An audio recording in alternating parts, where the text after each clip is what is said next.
ठीक है गाइस, तो आज हम समझने जा रहे हैं genus epidemicus.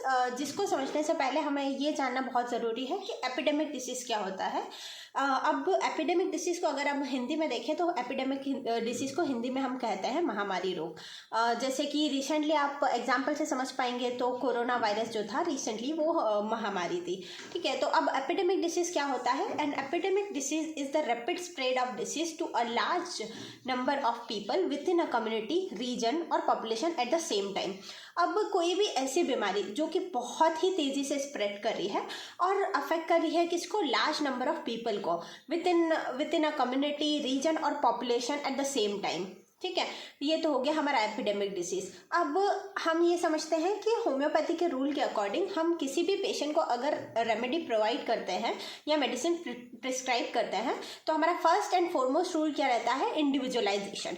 On the basis of individualisation ही हम किसी भी पेशेंट को होम्योपैथिक रेमेडी प्रिस्क्राइब करते हैं। ठीक है, अब एपिडेमिक डिसीज़ में क्या होता है कि क्योंकि ये लार्ज नंबर ऑफ पीपल को अफेक्ट कर रही है और इनके जो सिम्टम्स रहते हैं वो मोर और लेस सिमिलर रहते हैं। ठीक है, तो after a thorough case taking of several cases in epidemic disease, it is observed that a particular medicine is indicated homeopathically for most of the patients, and that particular medicine is termed as genus epidemicus. ठीक है, तो हम क्या करते हैं, मान लीजिए कोई एपिडेमिक डिसीज़ है, उसमें हम सेवरल पेशेंट्स की थॉरो केस टेकिंग करके और ये ऑब्जर्व करते हैं कि एक पर्टिकुलर मेडिसिन जो है वो इंडिकेटेड है सारे केसेस में होम्योपैथिकली, तो for most of the patient, and वो ही रेमेडी को फिर हम जो टर्म कर देते हैं वो हम टर्म कर देते हैं जीनस एपिडेमिकस। ठीक है, तो अगर अब हम इसकी डेफिनेशन देखेंगे तो डेफिनेशन क्या है कि the medicine which is indicated in majority of the patients